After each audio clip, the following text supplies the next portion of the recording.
plus 50% à venir, possiblement une OPA sur cette entreprise, Obey.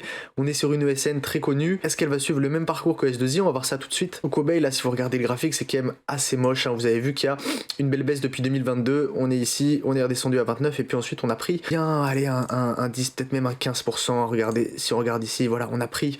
Ouah, attends, c'est complètement abusé le pourcentage qu'on a pris. Hop, du plus bas jusqu'à ici, on a pris 45% en ne serait-ce que 2 mois. C'est-à-dire que effectivement, on a eu le même engouement qu'à peu près pour S2I. Vous les voyez, ces bougies-là, comment elles sont assez jolies. Alors qu'est-ce qui se passe possiblement? Est-ce qu'on irait sur une OPA, sur OB ou pas? On va regarder ça tout de suite, hein.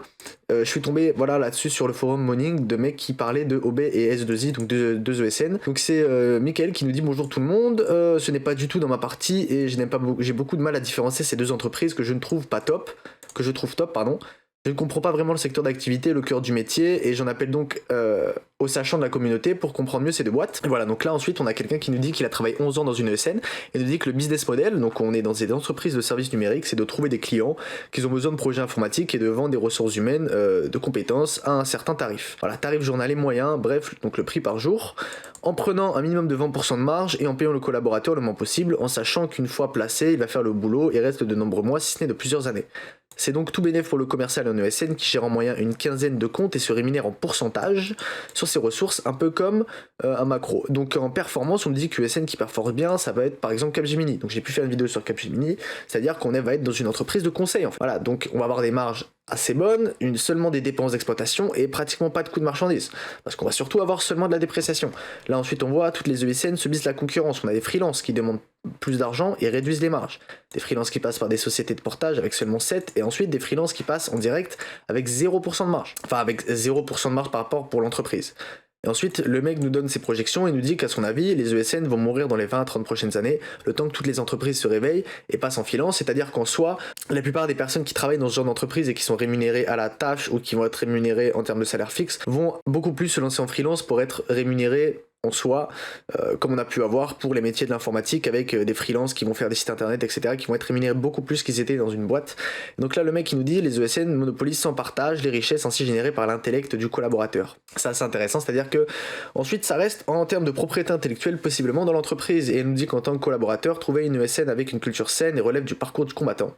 La littérature sur le sujet est abondante et remonte aux années 1980 avec la démocratie de l'informatique. Les ESN étaient alors connus sous le nom de SSI, Société de services en ingénierie informatique, avant d'être renommée ESN courant 2010 car elles avaient mauvaise presse.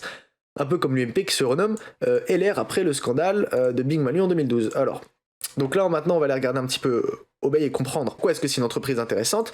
On voit qu'on a un chiffre d'affaires qui progresse en moyenne, voilà, on voit entre 13, une dizaine de pourcents à peu près par an. On a un revenu net qui augmente aussi, voire un petit peu plus que le chiffre d'affaires, sauf pour ces périodes-là, on voit qu'effectivement on arrive à augmenter nos marges d'une bonne manière, donc ça c'est intéressant. En termes donc de compte de résultats, on voit que même en termes trimestriels, on continue d'avoir une amélioration. On va aller comparer les revenus nets avec les free cash flow. On voit que les revenus nets ont tendance à être inférieurs au free cash flow, en tout cas d'une année.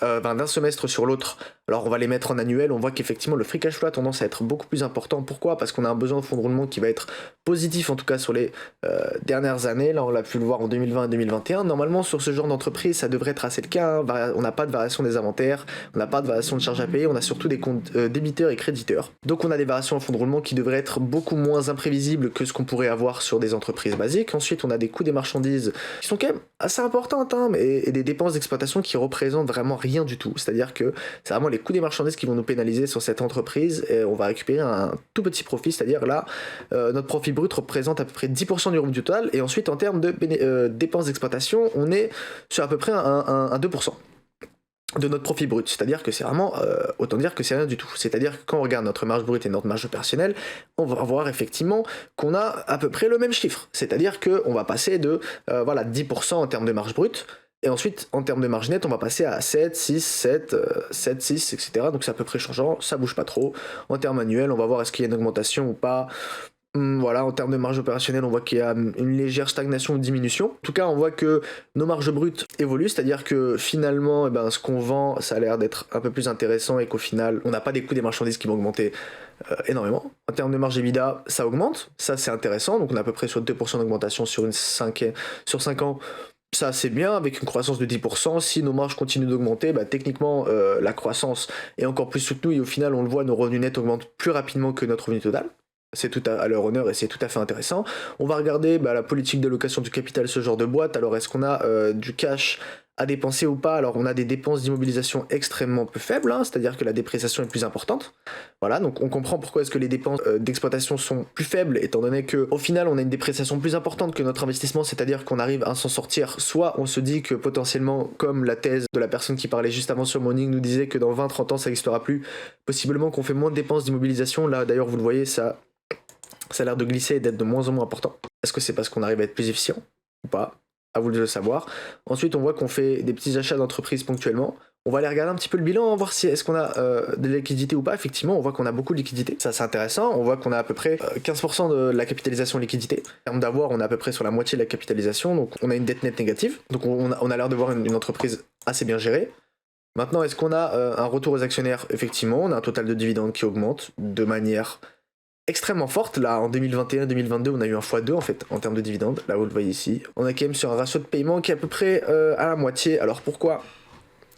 C'est parce qu'on voit qu'on n'a même pas en fait besoin d'investir dans notre croissance. On continue de racheter notre dette et aujourd'hui on fait pas de rachat d'actions. Alors en termes de statistiques, on va voir ça. Est-ce que le total d'actions il augmente? Il a l'air d'augmenter, mais assez faiblement. Hein, vous voyez, actions flottantes en circulation, on a l'air d'avoir des personnes qui se sont désistées du capital, parce qu'il y a beaucoup plus d'actions flottantes, alors qu'il y a moins d'actions en circulation. Alors peut-être que il y avait des actions préférentielles et qu'on les a rachetées et qu'au final on a juste réémis du flottant ou pas.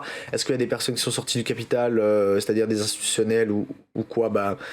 À regarder, ça peut être quelque chose d'important à prendre en compte, hein. C'est-à-dire s'il y a beaucoup d'institutionnels qui sont partis, hein, parce que là vous voyez qu'il y a quand même beaucoup plus de flottants alors qu'on a un total d'action qui augmente, qui augmente pas forcément, ça c'est dommage. Là maintenant, par contre, on voit que en termes de revenus, on est énormément diversifié, ça c'est intéressant, hein. Banque, finance, assurance, télécom, services, health, administration, industrie, transport. Donc on est extrêmement diversifié, donc ça a l'air d'être assez intéressant. On va aller donner des conseils un petit peu partout, et en termes de pays, on voit que pareil, on a une diversification qui est à peu près sur, ces deux pays, je ne sais pas d'où ils viennent, mais France, Angleterre et Italie. Donc on est en Europe. Donc peut-être qu'on a un avantage donné aux entreprises européennes et pas aux cabinets américains.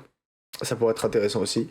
Donc techniquement, ce qu'on voit sur cette entreprise, c'est que ça a l'air d'être une entreprise bien gérée, avec un ratio court-bénéfice assez intéressant. Aujourd'hui, on voit qu'elle est un petit peu, elle se valorise un petit peu plus cher parce que S2I a été racheté il y a pas longtemps et qu'S2I elle fait donc à peu près la même chose comme on l'a pu le voir ici.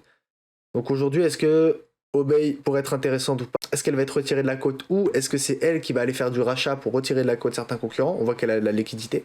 Ça pourrait être assez intéressant. En tout cas, creusons le dossier. Moi, je vais sûrement creuser le dossier. Si ça vous intéresse, si vous voulez que je vous fasse une vidéo plus approfondie sur Obey, dites-le moi en commentaire. Moi, en tout cas, je vous laisse ici. Si vous appréciez la vidéo, n'hésitez pas à mettre un like et à vous abonner. Et moi, je vous dis à bientôt.